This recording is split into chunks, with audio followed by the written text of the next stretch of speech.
the process of replacing a leaky valve cover for a 2011 Honda Odyssey, and I just learned a valuable lesson I think that's worth sharing with others. One of the more important steps in doing this job right is to replace the spark plug tube seals, seen here.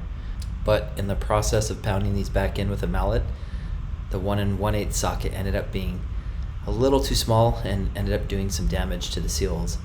This one you can see is quite substantial, and this next one, it's not as bad but still not great, and this last one is pretty close to being installed correctly. But you can see that the seals are broken and torn and more floppy compared to the one that was installed without damage. Ultimately, I realized when looking closer at the socket, it was a little too small for the job. I needed a 30mm socket, which will sit more on the outside of the seal, which is reinforced and strong.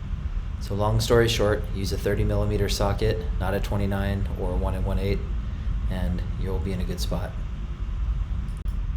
When hitting the socket with your mallet, make sure the socket is centered and strike it in a straight downward motion, not at an angle.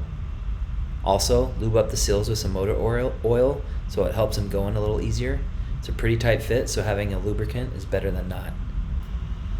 A second tip is to not worry if you have some rough surfaces, as long as they're in the right spot.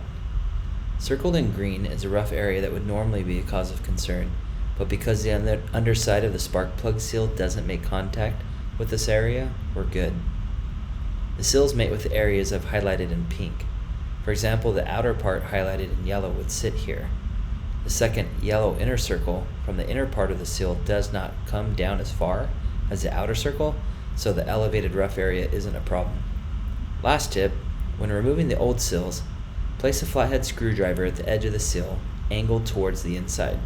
You want to make sure you're not striking the yellow area and instead are inside just a little bit where you're striking it so you don't mar the surface. After a couple good whacks, the seals get deformed enough you should be able to pull them out with your hands.